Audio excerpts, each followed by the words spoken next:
जय हिंद। आज आप इस वीडियो में जानेंगे कि success coaching centre Manikpur Chitrakoot जो प्रतियोगिता परीक्षा 2022-23 हो रही है, जिसकी डेट है 29 जनवरी 2023। इस प्रतियोगिता परीक्षा का सिलेबस क्या है, इसके बारे में आज आप जानेंगे। तो देखिए, इस प्रतियोगिता परीक्षा में 50 प्रश्न आने हैं कुल मिलाकर, जो कि बहुविकल्पी टाइप के होंगे और जिनका आंसर आपको OMR शीट में देना होगा। तो जो 50 प्रश्न हैं उनको 3 भागों में डिवाइड किया गया है, और इन 3 भागों में कैसे डिवाइड किया गया है, 10 प्रश्न गणित से आएंगे, 10 प्रश्न रीजनिंग से आएंगे और 30 प्रश्न सामान्य ज्ञान से आएंगे। और ये सारे प्रश्न इन टॉपिक से आएंगे। जैसा कि गणित में 10 प्रश्न आना है, तो यहाँ पर 10 टॉपिक डिफाइन है, इन्हीं टॉपिक से क्वेश्चन आएंगे, एक एक क्वेश्चन हर एक टॉपिक से आएगा। तो आप इनको अच्छे से पढ़ें। इसी तरह रीजनिंग में हो गए हैं 8 टॉपिक दिए गए, जिसके अंदर से 10 प्रश्न आएंगे, और सामान्य ज्ञान के अंदर 15 टॉपिक दिए गए हैं, जो कि यहाँ पर अभी 10 टॉपिक लिखे गए हैं। 5 टॉपिक आपको किसी दिन वीडियोज़ के माध्यम से मिल जाएंगे। तो हम आपको एक एक टॉपिक बता रहे हैं कि किस तरह के प्रश्न परीक्षा में आएंगे। और इससे पहले एक विशेष जानकारी, ये सभी टॉपिक को हम प्रतिदिन अपने इस पढ़ाई प्लस चैनल में 2-4 टॉपिक के वीडियोस डालेंगे, जिनको आप आराम से देखें, समझें और नोट्स बनाएं, क्योंकि सारे प्रश्न इन्हीं टॉपिक से आएंगे और जो कुछ भी यूट्यूब में इस चैनल में पढ़ाया जाएगा उन्हीं से ज़्यादातर क्वेश्चन बनेंगे। इसलिए आप अच्छे से पढ़ें और नोट्स ज़रूर बनाएं। तो चलिए देखिए, हम आपको समझा रहे हैं कि किस टॉपिक से कैसे प्रश्न आएंगे। तो देखिए, पहला टॉपिक हो गया हमारा चक्रवृद्धि ब्याज और साधारण ब्याज, जो कि आपने कक्षा 8 में पढ़ा है। ये साधारण ब्याज कक्षा 7 में रहता है, चक्रवृद्धि ब्याज कक्षा 8 में रहता है। तो इससे एक प्रश्न बनेगा। उसके बाद लाभ हानि और प्रतिशत से एक सवाल बनेगा, जैसा कि आप लोगों ने पढ़ा होगा क्लास, क्योंकि टोटल जो भी मैथ इसमें आ रही है टोटल क्लास 8 लेवल की ही आ रही है। अब देखिए, अगला टॉपिक होगा ऐकिक नियम से। ऐकिक नियम क्या होता है, जैसे कि आप लोगों ने पढ़ा होगा कि किसी एक वस्तु का मूल्य हमको पता होता है, तो एक से ज़्यादा वस्तुओं का मूल्य निकालने के लिए हम लोग ऐकिक नियम लगाते हैं। या ज़्यादा वस्तुओं का मूल्य पता है, उनमें से एक वस्तु का मूल्य चाहिए होता है, तो हम ऐकिक नियम का प्रयोग करते हैं। तो इस टाइप का आपको एक सवाल मिलेगा। उसके बाद देखिए, संख्याओं पर आधारित, जैसा कि जोड़ घटाना, गुणा भाग, सरल करना, सिंप्लीफिकेशन, इसमें से एक क्वेश्चन मिलेगा। उसके बाद आपने क्लास 8 में पढ़ा होगा वर्गमूल तथा वर्ग, स्क्वायर एंड स्क्वायर रूट, इसी तरह क्यूब एंड क्यूब रूट, घन तथा घनमूल, जो कि दोनों टॉपिक आप लोगों ने कक्षा 8 में ही पढ़ा है। तो इनसे एक प्रश्न बनेगा। उसके बाद देखिए, पैमाने परिवर्तन। पैमाने परिवर्तन में क्या होता है, आप लोगों ने छोटी क्लास में ही पढ़ा है कि मीटर को किलोमीटर में कैसे बदलते हैं, या किलोमीटर को मीटर में, डेसीमीटर, डेकामीटर या मिलीलीटर है, इनको कैसे हम कन्वर्ट करते हैं एक दूसरे में, इससे रिलेटेड आपको एक प्रश्न मिलेगा। ये सभी टॉपिक को हम प्रतिदिन वीडियोस के माध्यम को आपको शेयर करेंगे, इसलिए आप इस पढ़ाई प्लस चैनल में आकर पढ़ें ज़रूर और नोट्स ज़रूर बनाएं। उसके बाद चाल तथा दूरी समय से एक क्वेश्चन आएगा और घातांक से आएगा एक प्रश्न। उसके बाद भिन्न से आएगा। भिन्न से क्या होता है, जैसे भिन्नों का जोड़ घटाना, गुणा भाग, और भिन्नों का सिंप्लीफिकेशन होता है। तो इस तरह से आपको एक प्रश्न मिलेगा वहाँ से। अब देखिए, रीजनिंग के 10 क्वेश्चन कैसे आएंगे, उनके बारे में थोड़ा बात कर लेते हैं। तो रीजनिंग में देखिए, जैसे अगला टॉपिक है घड़ी, पहला टॉपिक घड़ी है। तो इसके अंदर से क्या होगा कि घड़ी में प्रश्न कैसे आएंगे। घड़ी में क्या होता है, घंटे, मिनट और सेकंड की जानकारी होनी चाहिए।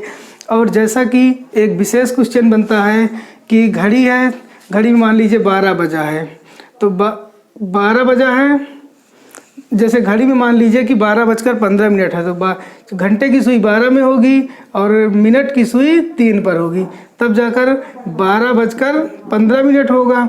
तो यहाँ पर आपसे पूछा जाएगा कि इन दोनों सुइयों के बीच कोण कितना बन रहा है। इस तरह के प्रश्न आ सकते हैं।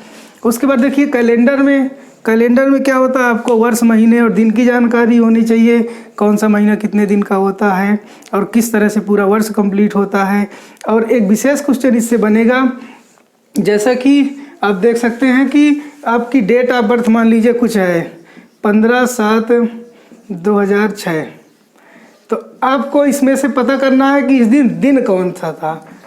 तो हर एक डेट से दिन निकाला जा सकता है। इसको भी हम आपको सारे टॉपिक को सिखाएंगे वीडियोस के माध्यम से अभी, इसलिए आप नोट्स ज़रूर बनाएं। तो इस टाइप का भी प्रश्न आपको दिखेगा। उसके बाद अगला टॉपिक है दर्पण प्रतिबिंब। देखिए दर्पण प्रतिबिंब में क्या होता है कि जैसे कोई वस्तु है, उसको अगर हम दर्पण में देखें यानी कि मिरर में देखें, शीशे में, तो हमको वो वस्तु कैसे दिखेगी। वैसे बेसिक तरीके से हम आपको थोड़ा जानकारी दे दें कि जैसे दर्पण होता है, जैसे मान लीजिए यहाँ पर हमारा ही नाम लिखा है लखन, तो इसको हम दर्पण में, मान लीजिए दर्पण है तो दर्पण हमको कैसा दिखेगा, तो देखिए उल्टा दिखता है, इसमें लेफ्ट का राइट हो जाता है। तो ये एन हमारा यहाँ आ जाएगा, फिर उसके बाद ए दिखेगा, फिर उसके बाद एच दिखेगा, फिर के दिखेगा। के का मुंह देखिए इधर है तो ये इधर दिखेगा, यानी ऐसा के दिखेगा, फिर ए और उसके बाद एल, एल ऐसा दिखेगा। तो इस तरह से कोई नाम हो गया, कोई चित्र हो गया, वो दर्पण में कैसा दिखेगा, इससे रिलेटेड भी आपको एक प्रश्न परीक्षा में देखने को मिलेगा। अब उसके बाद अगला टॉपिक देखिए हमारा है श्रृंखला। श्रृंखला क्या होता है, जैसे कोई एक नंबरों की सीरीज लिखी है, जैसे मान लीजिए यहाँ पर है 1 2 3 और फिर उसके बाद 4 है, तो अगला वर्ड क्या होगा, इनको देखकर आपको इसे भरना होगा। इस टाइप का आपका एक सवाल मिलेगा। उसके बाद देखिए रक्त संबंध से प्रश्न आते हैं। रक्त संबंध क्या होता है, जैसा कि जैसे मान लीजिए किसी व्यक्ति ने किसी दूसरे व्यक्ति की तरफ इशारा करते हुए बोला कि वह व्यक्ति हमारे पिता का एकलौता लड़का है, तो वह व्यक्ति का उससे क्या संबंध होगा, इस तरह के प्रश्न बनेंगे। या इसमें और भी बहुत सारे रिलेशन हो सकते हैं जिसके बारे में आपको पढ़ाया जाएगा। अगला टॉपिक है दिशा परीक्षण। दिशा परीक्षण में क्या होता है कि जैसे कोई व्यक्ति है, कुछ दूर पूरब दिशा में गया, फिर कुछ दूर उत्तर दिशा में गया, इस तरह से 2-3 बार मुड़ कर गया और फाइनली वह किस दिशा में मुँह करके खड़ा है, इस तरह का प्रश्न मिलेगा आपको। उसके बाद अंक पूर्ण करना। अंक पूर्ण करना ही श्रृंखला जैसा ही होता है। जैसे मान लीजिए आपको यहाँ पर एक डिब्बा बना दिया गया, इसके अंदर कई कॉलम हो गए हैं। इन कॉलम में क्या है, कोई विशेष नंबर भरे होंगे, जैसे मान लीजिए 2 3 4 और 5 है, यहाँ 6 7 यहाँ 8 है, तो यहाँ पर क्या भरा जाएगा, उससे रिलेटेड एक क्वेश्चन आएगा। आपको ये पैटर्न समझकर इसको भरना होता है, जिसके बारे में हम आपको बहुत डिटेल से सिखाएंगे। फिर देखिए सांकेतिक भाषा हो गई कि जैसे सांकेतिक भाषा का मतलब आप किसी वर्ड को एक कोड के थ्रू प्रेजेंट करते हैं, तो किसी दूसरे वर्ड को उसी कोड के थ्रू क्या प्रेजेंट करेंगे, इस तरह के क्वेश्चन होंगे।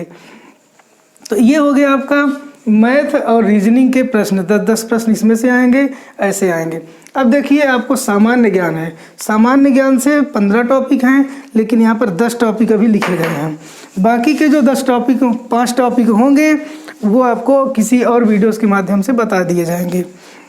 देखिए इनमें क्या होता है विशेष तरीके से कि जैसे प्रमुख मशीनें तथा उनके खोजकर्ता। प्रमुख मशीनें जैसे मान लीजिए हमारे यहाँ मोबाइल हो गया, मोबाइल की खोज किसने किया, या रेल इंजन की खोज किसने किया, इस तरह के प्रश्न इसके अंदर से बनेगा एक। फिर उसके बाद कोरोना के बारे में एक क्वेश्चन बन सकता है, क्योंकि आजकल कोरोना बहुत चल रहा है। अगला टॉपिक देखिए भारत के प्रमुख पद एवं नियुक्तियाँ। हमारे भारत में एक प्रमुख पद कौन कौन से हैं, उनकी नियुक्ति कैसे होती है। जैसे मान लीजिए जिलाधिकारी का पद हो गया, किसी और अधिकारी का पद हो गया, तो उन पद के बारे में आपको जानकारी होना चाहिए और उसकी नियुक्ति कैसे होती है ये भी पता होना चाहिए। अब देखिए प्रमुख उत्सव भारत के, कौन कौन से त्यौहार होते हैं भारत में प्रमुख, कौन कौन से खेल होते हैं उनकी जानकारी, और कौन कौन से नृत्य होते हैं भारत में, भारत के सभी राज्यों में विशेषकर नृत्य। तो इनसे भी आपको एक प्रश्न मिलेगा देखने को, 1 या 2 प्रश्न मिल सकते हैं। उसके बाद राष्ट्रीय पार्क भारत में कौन कौन से हैं और कौन कौन से स्टेडियम हैं। फिर देखिए अगला टॉपिक है प्रमुख पुस्तकें। प्रमुख पुस्तकें जैसे हो गई रामायण हो गया, इनके लेखक कौन है, या और भी बहुत सारी उपन्यास हो गए, बहुत सारी कहानियाँ हो गई जैसे मुंशी प्रेमचंद के, उनके लेखक कौन है। तो इस तरह से इसके अंदर से क्वेश्चन मिलेगा। फिर अगला टॉपिक हमारा प्रमुख भारतीय खेलों के बारे में, जैसे क्रिकेट हो गया तो क्रिकेट के बारे में कितने खिलाड़ी होते हैं और इनसे संबंधित कुछ नाम। उसके बाद देखिए सरकारी योजनाएं कौन कौन सी हैं, जैसा कि प्रधानमंत्री सड़क योजना, प्रधानमंत्री सुकन्या योजना, इस तरह से विशेष योजनाएं हैं वो कब शुरू की गई हैं, इनकी जानकारी होना चाहिए। अगले टॉपिक में आता है मध्यकालीन इतिहास। इतिहास को भी 3 भागों में बांटा गया है, जिसमें से मध्यकालीन इतिहास के बारे में आपको बेसिक जानकारी होनी चाहिए। और उसके बाद देशों की राजधानियाँ, जैसे हम लोग को हमारे राज्यों की राजधानी पता होती है, इस तरह देशों की राजधानियाँ क्या होती हैं और उन देशों में कौन कौन सी मुद्रा चलती है। जैसे अपने भारत में रुपया चलता है, इस तरह कौन से देश में कौन सा मुद्रा चलती है, इसके बारे में आपको जानकारी होना चाहिए। तो ये हो गए इतने टॉपिक। तो ये हो गए सारे टॉपिक जो कि परीक्षा में आएंगे। इन सभी टॉपिक को आप अपनी किताबों से, अपने टीचरों से पढ़ सकते हैं और हमारे प्रतिदिन आने वाले वीडियोस से भी आप इनकी तैयारी कर सकते हैं। अगर आप इस पढ़ाई प्लस चैनल में आकर इन सब की तैयारी करेंगे, प्रतिदिन आपको 1-2 वीडियोस भेजा जाएगा। ये अभी पहला वीडियो इस चैनल में होगा, इसके बाद हर एक टॉपिक का वीडियो बनाकर प्रतिदिन इसमें भेजा जाएगा, जो कि आप लोग देखें, समझें और नोट्स ज़रूर बनाएं, ताकि परीक्षा के दिन आप उसकी अच्छे से तैयारी कर सकें। क्योंकि ज़्यादातर क्वेश्चन जो भी उस परीक्षा में आएंगे वो हमारे पढ़ाए हुए इन्हीं टॉपिक में से आएंगे। तो आई होप आप समझ गए होंगे कि इस परीक्षा का सिलेबस क्या है। और इस समय हमारे चित्रकूट मानिकपुर में आज बहुत ठंडी है, तो आप सब लोग घर में रहें, अपना ख्याल रखें। जय हिंद।